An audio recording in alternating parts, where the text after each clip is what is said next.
Olá, estudante de Engenharia Química! Chegou o grande dia! Nós da SecUFES estávamos ansiosos para compartilhar conhecimentos e experiências com vocês. Eu sou Natália Poês e vou trazer alguns conteúdos para você em nome de toda a organização. Seja muito bem-vindo à 9ª edição da SecUFES.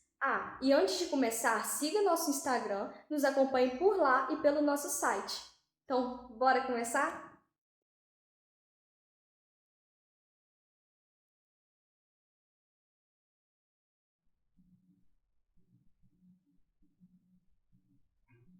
Olá, eu sou Natália Poês e a nossa convidada de hoje é Gisele Rabelo, mestre e doutora em Engenharia Química pela UFMG e atual docente da Universidade Federal de São João del Rei. Hoje ela vai falar um pouco para a gente sobre como funciona a tecnologia de alimentos. Seja muito bem-vinda, professora. É um prazer estar aqui com você hoje. Obrigada, Natália. Eu agradeço o convite para participar aí da divulgação da Semana Acadêmica de Engenharia Química da Universidade Federal do Espírito Santo, a UFES. A comissão organizadora, espero aí a gente ter um bate-papo bacana aí sobre a área de tecnologia de alimentos. Você já falou um pouquinho aí, mas antes da gente começar o bate-papo, é importante eu falar um pouquinho do histórico, né? Mesmo você falando que é importante o bate-papo porque eu sou formada lá na Universidade Federal de Viçosa, fiz o mestrado e doutorado em Engenharia Química e atualmente, desde 2012, eu trabalho na Federal de São João, no campus de Divinópolis, atuando para o curso de Bioquímica e Farmácia. Atualmente, dou aulas mais para a área de Engenharia, que não deixa de ser um pouquinho do nosso bate-papo aí. Engenharia, a gente vai ver que são os processos de transformação de matéria, que é processos biotecnológicos e operações unitárias, além da bromatologia. Então, mais uma vez, obrigado e espero que a gente tenha uma excelente conversa. Muito bacana, Gisele. Nós que agradecemos a sua presença hoje. Mas então, para começarmos o bate-papo, o que seria a tecnologia de alimentos? E quais os assuntos são estudados nessa área? Tá, a tecnologia de alimentos nada mais é que são processos, técnicas ou metodologias que a gente normalmente aplica num alimento para que ele tenha uma preservação, uma conservação maior. O que seria essa preservação? Um tempo de vida útil maior, uma vida de prateleira maior. Basicamente, a gente quer, então, estender esse tempo de vida mantendo as qualidades desse produto. O que seria manter as qualidades? Manter ali todas as condições bioquímicas, sensoriais e nutricionais. É claro que a gente tem que pensar que a tecnologia de alimentos, ela tem uma história, né? Ela não foi agora, ela não é recente. Se a gente for pensar desde a pré-história lá, a gente tem relatos que na humanidade o homem já usa o fogo, a secagem solar, a secagem natural mesmo como forma de conservação, que ela vem crescendo à medida do que foram precisando de novas tecnologias. O maior avanço que a gente for pensar teve ali na Segunda Guerra Mundial, em que se necessitava de produtos seguros, fácil preparo, fácil carregamento. Então, várias metodologias de tecnologia ali, de alimentos para conservação do alimento foram desenvolvidas. Exemplo que a gente tem desidratação, a gente tem a salga, a defumação. Então, são vários processos que a gente tem ali de conservação. Aí, o que a gente estuda, né, para completar a sua pergunta? Na verdade, a gente vai estudar os métodos de conservação de alimentos. Quais métodos? Basicamente, a gente tem ali os principais métodos de aplicação de calor, que é o mais comum ali que a gente tem: pasteurização, esterilização e secagem. Tem métodos a gente tem aplicação de frio, congelamento, liofilização e refrigeração. E algumas novas tecnologias que são mais recentes. O que seriam? Aplicação de radiação, pode ser não iônica ou iônica, a aplicação de altas pressões, ultrafiltração, além ainda de adição de alguns conservantes que a gente vai ver mais para frente aí em relação a aditivos. Sim, mas em relação ao que você falou, você destaca algum modo de conservar considerado melhor, no caso, dentre esses que você citou agora? Na verdade, foi uma coisa que até, assim, a tecnologia de alimentos, ela é importante, que são métodos.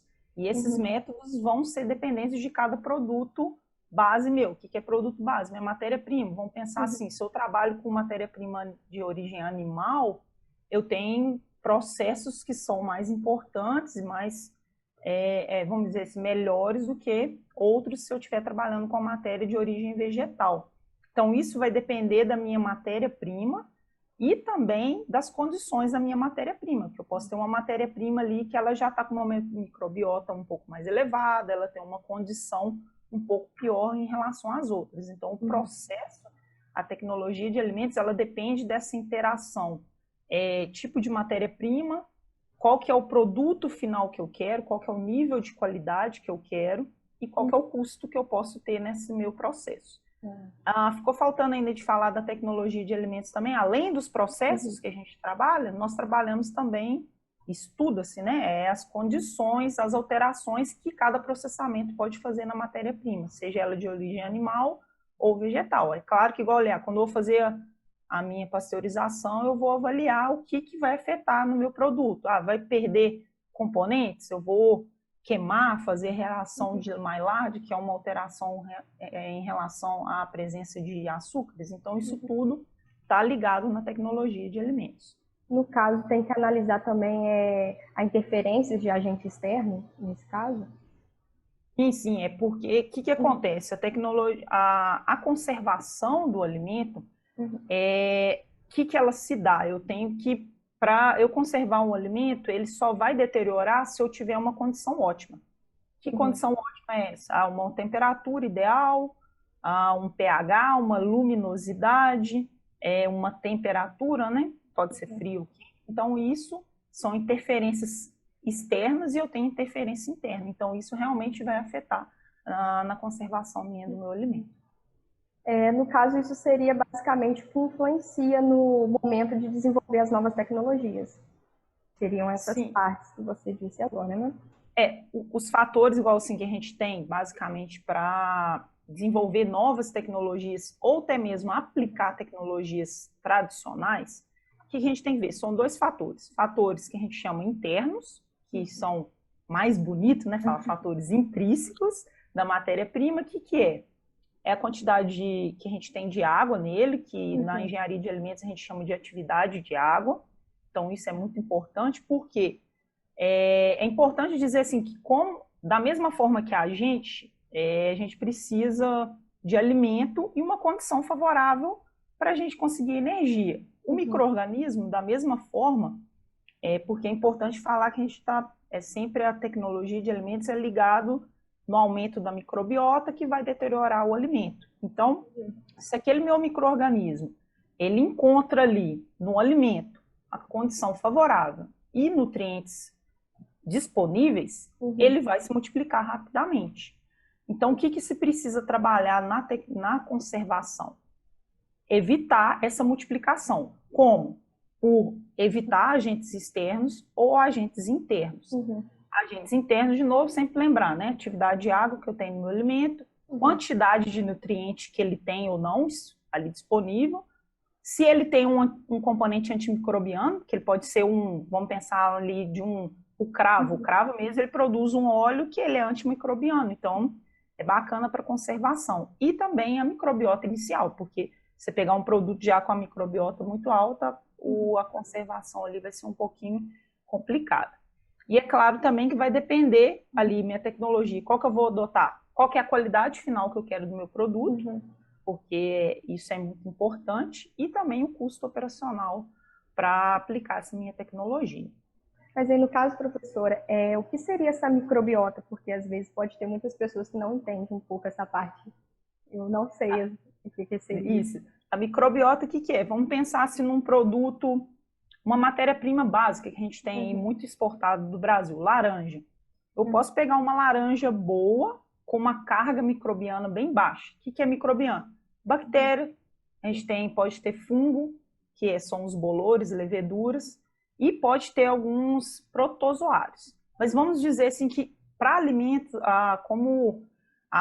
vamos dizer, a taxa de multiplicação da bactéria é muito maior do que levedura, então a gente preocupa bastante com bactérias. Claro que em segundo plano ali, leveduras. Então, a microbiota seria isso, tanto inicial, né? Microbiota inicial, tanto que eu tenho de micro-organismos lá no meu alimento que eu recebi. Então, assim, a minha laranja que eu acabei de receber na minha indústria, ou até mesmo que eu comprei no supermercado, ela tem uma quantidade grande de micro-organismos. Se ela tiver uma quantidade grande, a chance dela ali se deteriorar mais fácil é muito maior do que uma que eu vou comprar e ela vai estar mais bem, assim, vamos dizer assim, vai estar mais limpa, né? Vai estar uma carga microbiana mais baixa. É claro que se eu pegar esses dois produtos, um eu deixar fora da geladeira e o outro deixar na geladeira, aí são fatores externos que a gente está diminuindo ali a condição favorável da microbiota se desenvolver. No caso, como a gente já está falando dessa parte dos micro-organismos, né? O que influencia o crescimento desses micro-organismos nos alimentos? Como que a gente pode fazer para conservar e qual a influência que os aspectos físicos e químicos têm nessa conservação? Tá, nós estamos falando aí de micro-organismos de modo geral. Temos as bactérias, leveduras, de modo geral. Exatamente como eu falei, ele só vai multiplicar se ele tiver uma condição favorável. Que condição favorável seria essa? Meu alimento ele tem um pH, ele tem uma temperatura, ele tem uma condição ali que a gente vai falar, é fechado hermeticamente, ele tem um ar lá dentro, tem uma presença de gás ou não, pressão osmótica, umidade relativa, isso é minha condição favorável que a gente pode ter ou não do meu micro-organismo. Vamos dizer assim, o que eu seria ali, como a gente come ali a conserva, um vegetal em conserva, bem simples, o picles. O que eu fiz? Eu peguei o pepino, coloquei ele numa condição menos favorável ao crescimento microbiano. O que eu fiz? Eu coloquei num vinagre ou num ácido cítrico que a gente tem acético para reduzir o pH. E com isso, então, eu desfavoreci o crescimento microbiano presente no pepino. Porque basicamente a gente tem aí, quase todos os alimentos, a gente tem uma microbiota inicial. É claro que aí a gente tenta reduzir o crescimento dessa microbiota. Então, essa você perguntou, as influências seriam as condições favoráveis, pH, umidade, temperatura, atmosfera, que pode ser anaeróbica ou anaeróbica, pressão osmótica, umidade relativa, presença ou não de gás. Lembrando que esses fatores que eu falei, eles podem ser limitantes para o crescimento, ou seja, eu tenho presença de hidrogênio, o meu micro-organismo ele não vai desenvolver. Ou ele pode ser uma condição ótima. Se eu tenho aquela condição ali, ele vai crescer o máximo possível, então eu vou ter ali uma replicação muito rápida, uma deterioração do meu alimento bem rápida. Aí, a segunda pergunta que você fez é como conservar, então, o alimento? Como que eu vou manter, então, meu alimento por mais tempo, uma vida de prateleira maior? O que eu preciso? Ou destruir totalmente, ou parcialmente, esses meus micro-organismos. Destruir totalmente, eu vou manter meu produto estéril, que normalmente a gente não faz isso, dificilmente, porque para ter uma destruição total, normalmente eu vou perder algumas características do alimento, principalmente se a gente pensar ali de substâncias que são termossensíveis. São corantes, são antioxidantes, vitaminas, e isso atualmente, principalmente atualmente, a gente quer cada vez mais um produto mais saudável, mais próximo ao natural. Então, o que a gente pode fazer? Além de, então, destruir parcialmente, ou então modificar ou eliminar uma condição favorável ali daquele meu alimento, da minha microbiota. Então, seria o quê? Eu vou diminuir a temperatura, então eu vou colocar meu produto refrigerado. Eu quero, então, no caso das carnes, eu posso embalar ele com embalagem com atmosfera modificada. Então, eu estou diminuindo ali, mudando um meio para que a microbiota não se acelere tanto para causar a deterioração do alimento. Ou então, por último, que a gente tem adicionar substâncias que evitem essa proliferação, que a gente fala que são conservantes, que vão ajudar ali na redução da minha modificação do alimento, deterioração que a gente tem do alimento. No caso, você falou em questão do pH. Para conservar o alimento, o pH seria sempre baixo, independente do alimento que a gente usar? Não, isso vai depender do alimento. Tem alimento que pode ser o ácido, né? Ou pode ser o básico. Um exemplo muito comum que a gente tem de alimento pH baixo e de vez em quando você vê uma contaminação é o extrato de tomate. Quem nunca abriu o extrato de tomate, ele tá lá com um fungozinho, bolor em cima. Então, vai depender muito do alimento. Assim como a temperatura, né? Porque tem alimento que pode ser temperatura maior e alguns que necessitam ser congelados, né? Isso. Na verdade, vai depender, novamente eu falo, vai depender da condição do seu produto final que você quer e basicamente da sua matéria-prima. O que você tem de matéria-prima? Às vezes você pode aplicar o calor, às vezes você não pode aplicar o calor, ou o frio, vice-versa. Então vai depender muito da interação matéria-prima e produto final. Nesse sentido, então, você poderia falar a etapa do controle da qualidade das matérias-primas? Sim, é bem tranquila. A matéria-prima, basicamente, é a alma da indústria de alimentos, da tecnologia de alimentos, porque é ela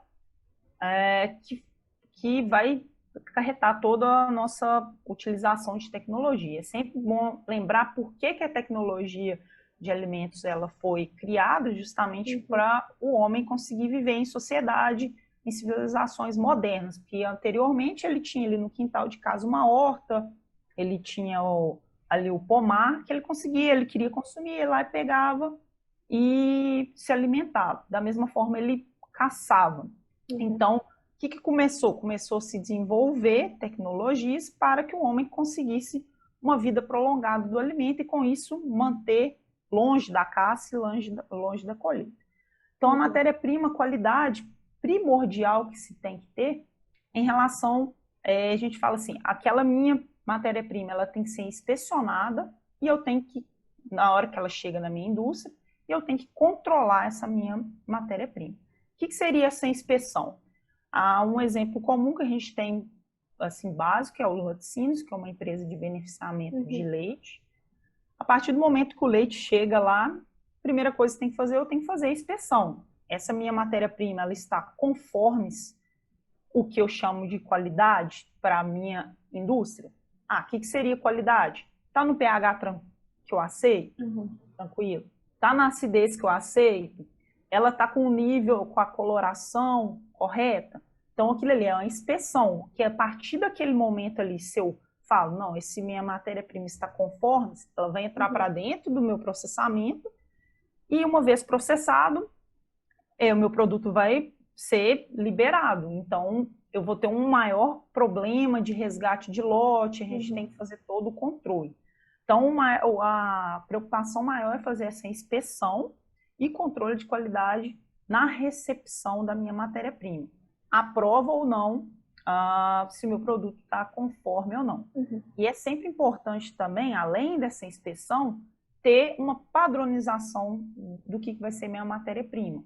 Eu tenho que padronizar do que eu vou aceitar como conformes ou não. Que é a mesma coisa que a gente fala, eu fiz a inspeção, eu estou em conformidade. Não, minha matéria-prima é aceita como válida ou não para minha produção. Isso é importante. E sempre identificar qual que é o problema que eu tenho com essa minha matéria-prima e entrar em contato com o meu fornecedor.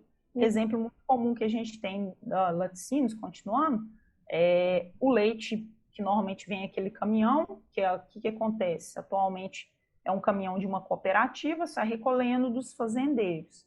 Se eu tenho um leite daquele lá, de um fazendeiro que está contaminado por antibiótico, normalmente porque a vaca ali está com problema de mastite, o leite vai ficar em grãos. Então, normalmente ela vai ter que tomar um antibiótico.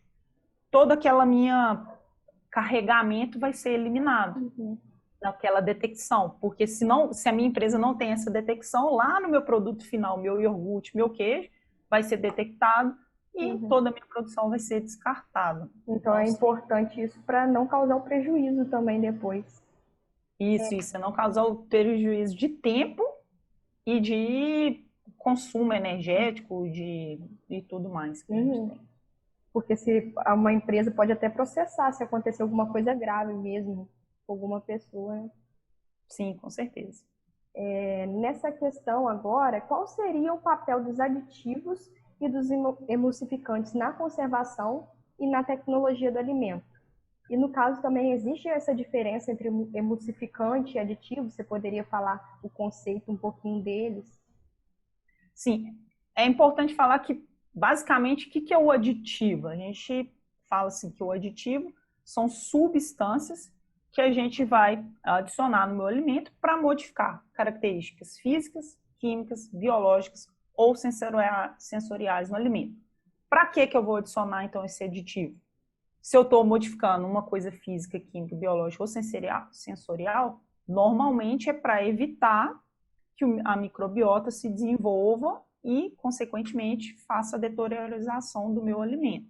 Então, eu tenho o meu alimento ali, vai perder mais fácil. Então, o aditivo nada mais é que é uma substância que vai modificar as condições favoráveis que eu tinha lá para o crescimento.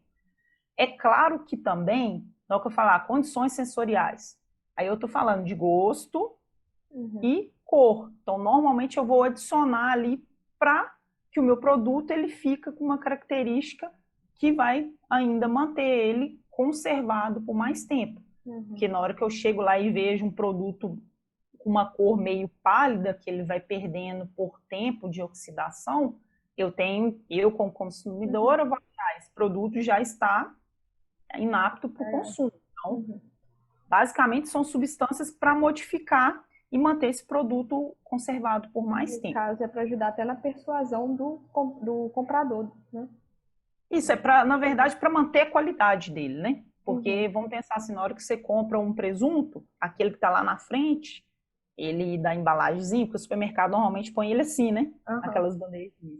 O que está na frente, ele tem mais contato com a luz, ele vai ficando mais esbranquiçado. Não quer dizer que ele está estragado, a não ser que ele esteja verde. Aí sim, aí ele está estragado. Mas aí é uma condição que você mantém o produto mais agradável, né?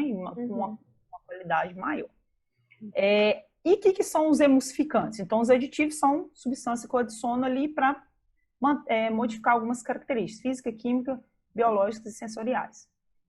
Nada mais é que o emulsificante é um aditivo que eu adiciono no alimento com uma característica única, emulsificante. Eu tenho dois líquidos que não se misturam e a partir do momento que eu utilizo esse emulsificante, eu vou fazer essa mistura e vou manter ela estável. O que é um exemplo simples? Se eu pegar assim um copo de água aqui e colocar óleo, se eu misturar por um tempo, ela vai ficar turva, mostrando que misturou, mas se a gente olhar, tem umas gotículas bem pequenininhas de óleo na água.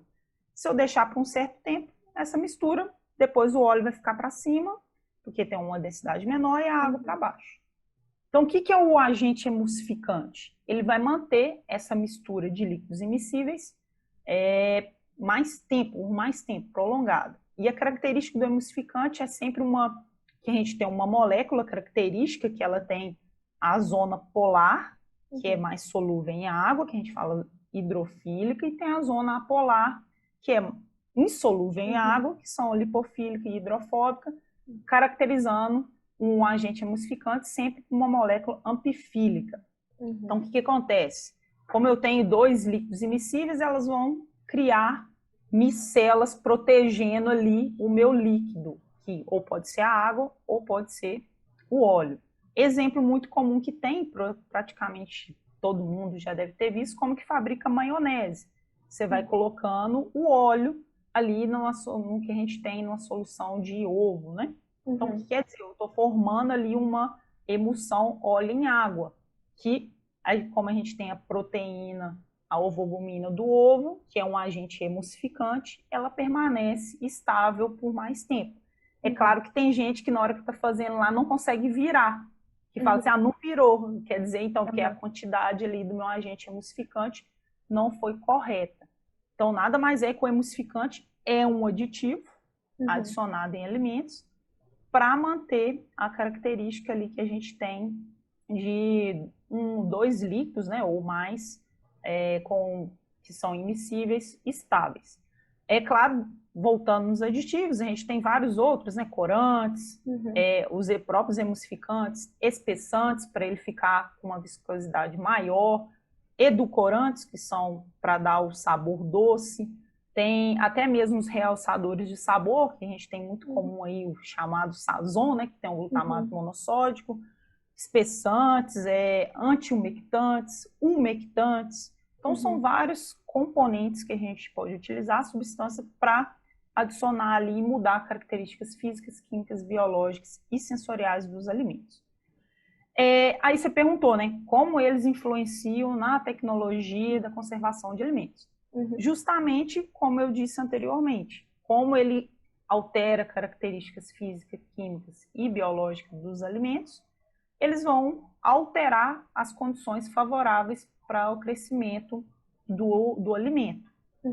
Então, reduzindo a carga microbiana ou a sua multiplicação. Não só isso, pensando também que a gente altera algumas características do alimento. Quando eu coloco ali um espessante, o meu produto ele vai ficar mais estável por mais tempo. Um emulsificante. Um exemplo muito comum que às vezes consegue reparar no supermercado é a Fanta. A Fanta, ela tem emulsificante, às vezes você vê um precipitado embaixo, bem laranja, porque mostrando que já está precipitando. Então, aquilo ali você já fala, que esse produto aqui não está bom, não. Então, o que que mantém? Mantém a qualidade por mais tempo. Da mesma forma também da cor. Então, se eu tenho ali a cor, um sabor, então eu mantenho a qualidade do produto por mais tempo. Então, exatamente isso, por isso que eles são utilizados, por isso que eles influenciam na que a gente tem na conservação de alimentos. Mas no caso, o que seria esse pozinho que está no topo do refrigerante da Fanta? No final, né? No fundo. Na verdade, utiliza muito corante. Basicamente, o que é o refrigerante em si? É um extrato com água gasosa e muito açúcar, né? Na verdade, o que acontece? Existe a mistura, não se tem ali muito a sua estabilidade da mistura. Como não tem estabilidade, ele precipita. Então, provavelmente pode ser uma mistura do corante com açúcar, com alguns outros ingredientes. Então, é só a falta ali da dosagem dos agentes lá da composição do refrigerante. É claro que também está aliado à conservação. Às vezes aquele refrigerante ficou na temperatura muito alta, foi muito agitado durante o transporte. Então, são as condições externas que você me perguntou. A luz, porque a luz é... Vamos comprar um refrigerante assim. Exatamente. Da mesma forma que todo mundo já deve ter ouvido falar, não comprar alimento com a lata estufada. Quais são os perigos disso? Primeiro que a lata estufada pode ser só porque ela caiu no chão e ficou com amassadinhas. A partir do momento que ela ficou com amassado, toda a lata você vê que tem, se olhar direitinho, ela tem como se fosse uma fina película de plástico. O que é aquilo ali? Eu estou protegendo o metal de contato com o meu alimento. A partir do momento que ele caiu, ele pode ter dado uma fissura. O que é? Dá uma trincazinha. Então, o meu alimento começa a entrar em contato com o metal. E aí a gente tem todas as condições, que pode corroer, que o meu alimento pode ser com pH baixo, ou então ele pode começar a absorver o metal. Então, são várias condições que vai tornar o meu produto inapto para consumo. Entendi. Nesse sentido também, que você falou dos emulsificantes, eles teriam relação com o volume do alimento? Aumentaria ou não tem relação nenhuma? Você fala assim, volume, questão de massa? Em questão de massa. Na verdade, não. O emulsificante ele é utilizado exatamente para apenas manter estável a junção de duas misturas, dois líquidos immiscíveis. Claro que, se a gente for pensar, vai ser irrisório ter você vai colocar lá 10 miligramas de emulsificante. Vai ter, né? Pelo balanço de massa, que provavelmente todo mundo de engenharia química lá no comecinho, né? Estuda, vai ter uma diferença, mas em massa não. Talvez o que você pode estar meio que com dúvida o produto vai tornar mais espesso, ou quer dizer isso, um produto com maior viscosidade? Não, aí a gente tem um agente espessante. que é muito comum que a gente usa maisena, né? No molho lá, que eu quero engrossar, né? Que é o que fala. Então, eu utilizo um agente espessante. E é claro que ali, mesmo assim, também eu não aumento o volume, não aumento massa, porque é irrisório, é só porque o amido lá, ele vai gelificar e tem todas aquelas condições de mudança de estrutura física, não de condição de... Eu não estou fazendo uma reação química nem uma biológica, então não tem criação de massa. Entendi. Tá. Professora, em razão do conhecimento que você tem na parte dos óleos essenciais, você pode falar para a gente um pouco como que ocorre essa produção desses óleos? Sim, os óleos essenciais, é até importante você tocar nisso, Natália, que a gente aqui da Universidade Federal, eu, em junção com mais outras duas professoras, a gente trabalha com a extração de óleos essenciais, que é importante falar, o que é um óleo essencial? Porque eu tenho ali o óleo de soja, óleo de girassol, só normalmente tiro de uma oleaginosa uma semente. O óleo essencial, normalmente eu vou tirar de uma matéria-prima um pouco mais refinada. É muito comum que a gente tenha de semente de laranja, de cravo da Índia, a gente tem de várias ervas. Então, é importante, muito utilizado na indústria farmacêutica, indústria de cosméticos, e, vamos dizer assim, alguns produtos alimentícios. Normalmente, como é um produto de baixa concentração, que a gente, se eu vier lá e fizer a prensagem de um cravo ou a prensagem da semente da laranja, eu vou ter uma baixa produtividade, um baixo rendimento de óleo. Então, normalmente, eu não utilizo ali uma extração mecânica, que seria por uma prensa hidráulica. Eu vou utilizar um outro meio, que normalmente é para o arraste de vapor. Que aí, provavelmente, eu não sei se vai ter alunos de vários períodos, né? Mas arraste de vapor basicamente vai caracterizar a transferência de massa. O que eu tenho? Eu vou ter um vapor, pode ser de vários componentes, né? Mas normalmente a gente aqui utiliza de CO2, porque é um componente não tóxico, a gente tem um gás não tóxico. Ele vai passar por esse meu, vamos dizer assim, um leito onde tem o óleo, e vai conseguir remover pela transferência de massa, que vocês vão ver que são várias etapas, tem a difusão e tudo mais em relação ao produto. Então, eu vou fazer para o arrasto. No caso, professor, é feito pelo hidrodestilador, essa etapa que você está falando, né? Do arraste a vapor mais comum. Isso, hidrodestilador, ou pode ser também, vamos dizer assim, dependendo do seu material, eu posso até fazer uma extração por solvente, para utilizar o meu óleo essencial, mas comumente na indústria utiliza o destilador ou também a extração com fluidos supercríticos, que a gente tem, ou então a gente até utiliza aí com ondas. Então, esse óleo essencial é importante porque é um óleo fino, que tem características diferenciadas em relação aos óleos comuns, óleos vegetais, porque eu tenho normalmente ali os ácidos graxos importantes que a gente não encontra nos óleos comerciais, vamos dizer assim, vegetais. Muito comum, está sendo muito utilizado, né? Óleo de lavanda, de cravo, de alecrim, para ser utilizar junto com o nebulizador, que acalma, ajuda aí também a prevenção de insônia. Então, basicamente, a extração de óleos essenciais utiliza aí arraste de vapor e aí a condição aí de transferência de massa para conseguir esses óleos.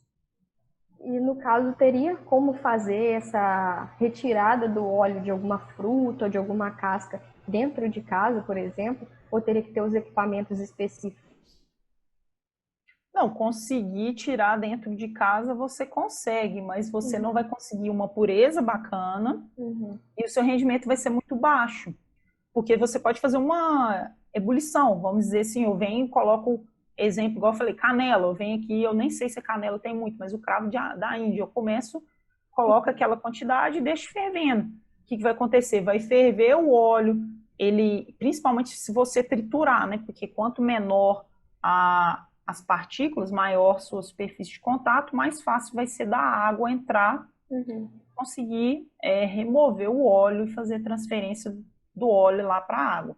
Então, eu vou ferver por um tempo e depois problema é também depois separar a água do óleo, então são algumas condições, mas fazer essa extração é possível. Mas é igual eu falei, a pureza não vai ser bacana e o seu rendimento provavelmente você vai perder muita coisa.